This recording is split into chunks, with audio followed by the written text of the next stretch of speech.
Math, the universal language.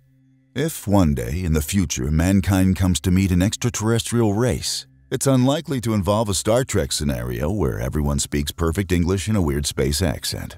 It's also improbable that any kind of language spoken by aliens would be easily decipherable, since we may not use the same body parts to create sounds, and nor will we have the same set of domestic references either.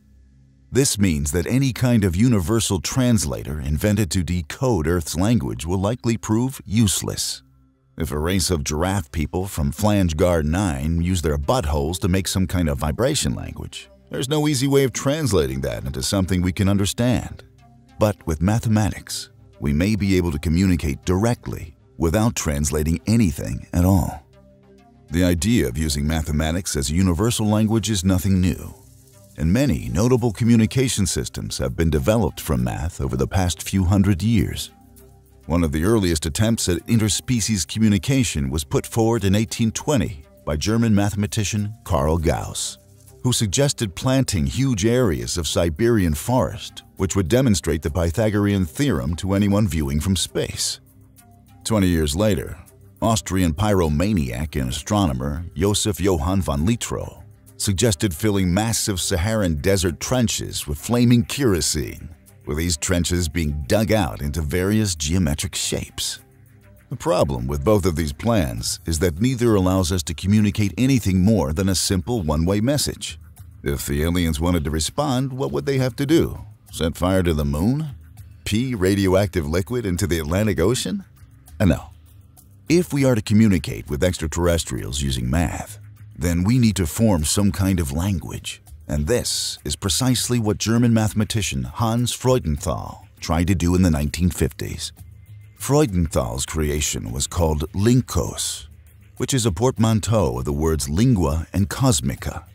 Using logic and the application of pure mathematics, Freudenthal created a language which was based in numeracy, which transmitted using unmodulated radio waves, and which could communicate universal truths and the details of life here on Earth. Unfortunately, while Linkos was designed to allow those without a knowledge of language to communicate, it did require too much mathematical knowledge for the average layperson to understand it.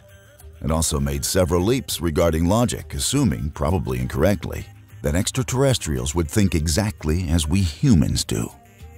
This mistake was something that mathematician Karl DeVito, no relation, sought to avoid when he developed a new mathematical language with linguist Richard Erle just a few years ago.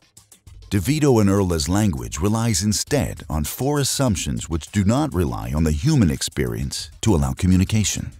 The first is that both societies use arithmetic. The second is that the chemical elements of the periodic table have been recognized by both parties too. The third assumption is that both parties have studied the states of matter in a quantitative way.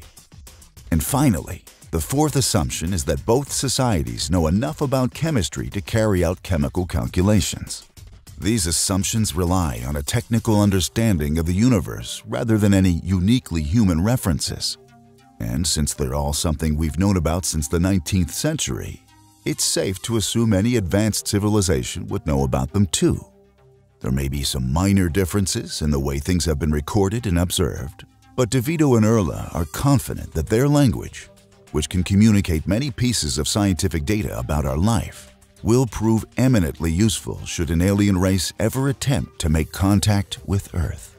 Once you have the shared understanding of physical reality such a language allows, you can then move on to the communication of more complex concepts, such as life, love, and sweet-hot alien lust.